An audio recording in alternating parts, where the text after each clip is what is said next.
اچھا جی، یہ اب وہ موقع آ گیا کہ جہاں پر اب یہ طے ہو چکا کہ پیارے نے ہجرت کرنی ہے، مکے سے مدینے جانا ہے۔ ابھی ذرا بتائیے کہ یہ جو سفر ہے، سفر ہجرت کا آغاز ہو رہا ہے، اس میں بڑی لطیف صاحب واقعات ہیں اور آج آپ نے بڑے عشق کے انداز سے سنانی۔ ایک تو مولا کائنات مولا علی کرم اللہ وجہ الکریم کو بستر مصطفیٰ صلی اللہ علیہ وسلم کا عطا ہونا۔ اچھا آپ دیکھیں نا، جان کے در پہ ہیں، امانتیں لوٹانی ہیں۔ دوسرا یہ کہ یار غار کے گھرانے کی جو قربانیاں ہیں صاحب، اور غار ثور کی جو 3 دن اور 3 راتیں جو حضرت عمر فاروق رضی اللہ تعالیٰ عنہ اس میں سے ایک رات مانگ رہے ہیں، بتائیے ذرا۔ بسم اللہ الرحمن الرحیم۔ نبی آخر الزمان حضرت محمد مصطفیٰ صلی اللہ علیہ وآلہ وسلم کا سفر ہجرت ہے، اور اس عظیم سفر کا آج ہم تذکرہ کر رہے ہیں۔ یقیناً یہ ہمارے لیے باعث سعادت اور باعث نور ہے۔ جب آقا کائنات صلی اللہ علیہ وآلہ وسلم کو رب ذوالجلال کی جانب سے اذن اور اجازت مل گئی کہ اب آپ رخت سفر باندھیں اور مدینہ المنورہ کی جانب ہجرت فرما لیں،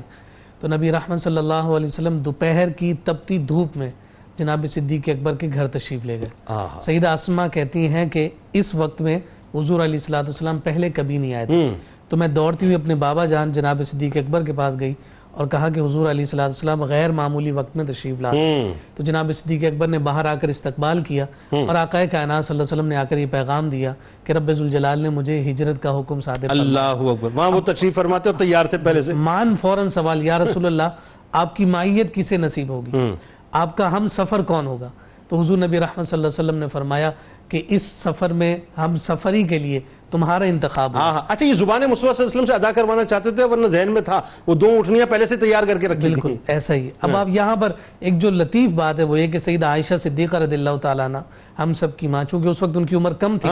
تو اس موقع پر جب حضور نے فرمایا کہ میرے ہم سفر تم ہوگے، تو جناب صدیق اکبر جب روئے تو سیدہ عائشہ کہتی ہیں کہ میں نے اس دن پہلی دفعہ دیکھا کہ کوئی شخص خوشی میں بھی روتا ہے اور خوشی کے آنسو بھی کسی چیز کا نام سبحان اللہ سبحان اللہ۔ تو جناب صدیق اکبر رضی اللہ تعالیٰ عنہ نے مال و اسباب اور دیگر جو ذرائع تھے وہ تمام انتظام، 2 اونٹنیاں موجود ہیں اور حضور کی خدمت میں پیش کی، تو آقا کائنات صلی اللہ علیہ وسلم نے فرمایا کہ نہیں، میں اسے باقاعدہ خریدوں گا۔ اور اس وقت جناب صدیق اکبر رضی اللہ تعالیٰ عنہ نے حضور علیہ السلام کے سامنے لبیک کہا اور کہا یا رسول اللہ جیسے آپ کی مرضی۔ ٹھیک ہے۔ یہاں علماء نے یہ بات ذکر کی ہے کہ سب کچھ نچھاور کرنے والے ابو بکر آج آقا کائنات صلی اللہ علیہ وسلم سے رقم کیوں لے رہے ہیں؟ تو اس کا جواب یہی ہے کہ حضور نبی رحمت صلی اللہ علیہ وسلم اس ہجرت کو تمام اور کمال تک پہنچانا چاہتے تھے کہ جہاں بدنی طور پر ہجرت ہو رہی ہو وہیں مالی طور پر بھی خرچ کر کے یہ ہجرت جو ہے اپنے کمال کو، اور یہاں یہ بھی بات آگے الامر فوق الادب، یہاں جو ہے مطلب حکم جو ہے وہ صادق ہو گیا بات۔ پھر اس کے بعد آپ دیکھیے کہ حضور علیہ السلام کے اس سفر کے لیے سیدہ عائشہ، سیدہ اسماء، خود جناب صدیق اکبر رضی اللہ تعالیٰ عنہ کمر بستہ تمام تیاریاں ہو رہی ہیں۔ مشکیزے میں پانی ڈالا گیا ہے، بھون کر گوشت بنایا گیا ہے، اور یہاں سیدہ اسماء کو جب برتن باندھنے کے لیے جو ہے کوئی چیز نہیں مل رہی تو آپ نے جو ازار بند اپنے جو ہے پشت کے ساتھ باندھ رکھا تھا اسی کو کھولا، اس کے 2 ٹکڑے کیے اور اس کے ساتھ آپ نے اسے باندھ دیا۔ اسی وجہ سے آج تک وہ ذات النطاقین کہلاتی ہیں، قیامت تک کہلائیں گی صاحب،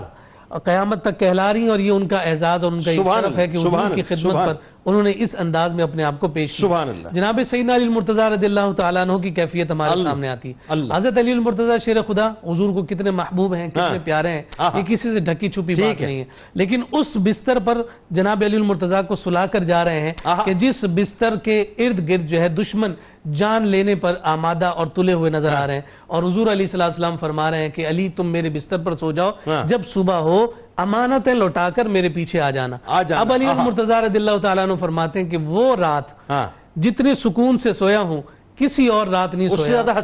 اس رات تو سارے تلواریں اور نیزے آپ کے سر پر تھے، پھر سکون کی نیند کیسے آ گئی؟ فرمایا محض اس لیے کہ حضور نے فرمایا تھا کہ جب صبح ہو تو اس کا مطلب یہ ہے کہ علی پر صبح ہوگی، کیا اچھی بات ہے، لیکن علی المرتضیٰ پر صبح ہوگی اور علی المرتضیٰ یہ سفر بھی کر رہے ہوں گے۔ یہاں ضمن یہ بات میں ضرور عرض کر دوں کہ آقا کائنات صلی اللہ علیہ وسلم جو صادق اور امین کہلانے والے ہیں، دشمن ہیں جو جان کے در پہ ہیں، جان لینے پر تلے ہوئے ہیں، اور آخری فیصلہ کر چکے ہیں کہ آج معاذ اللہ محمد کو ختم کر دیں گے، اس کے باوجود ان دشمنوں کی امانتیں جو اپنے پاس موجود ہیں وہ بھی لوٹانے کے لیے یہ اصل کردار ہے جس کے بارے میں خود آقا کائنات صلی اللہ علیہ وسلم نے فرمایا تھا فَقَدْ لَبِثْتُ فِيكُمْ عُمَرًا مِّن قَبْلِي، کوئی جزوی اور حصی معجزہ نہیں ہے، میں اپنا کردار نبوت پر دلیل کے طور پر پیش کرتا ہوں۔ اچھا اب آپ غار ثور کی طرف بالکل، اب یہ سفر سفر جب روانہ ہوا آقا کائنات صلی اللہ علیہ وسلم نے جس انداز میں مٹھی ایک غلام بھی عامر بن فہرہ بھی وہ الگ رکھا ہوا تھا ان کو، جی وہ ریت لے کر جس طرح سے پھینکا اور سارے کے سارے لوگ جو ہے ایک طرح سے نابینا ہو گئے اور حضور سکون اور اطمینان کے ساتھ اپنے گھر سے باہر تشریف لے آئے.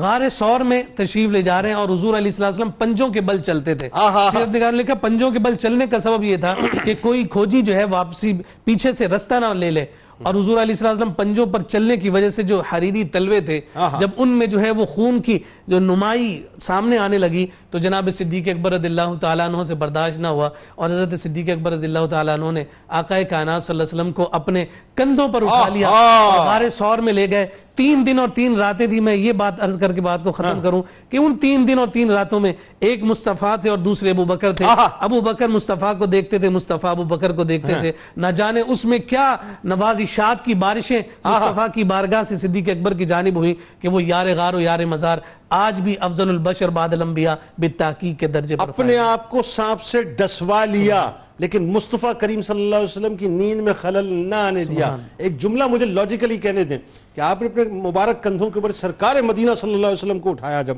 ظاہر رسالت نبوت کا جو ایک بار ہے،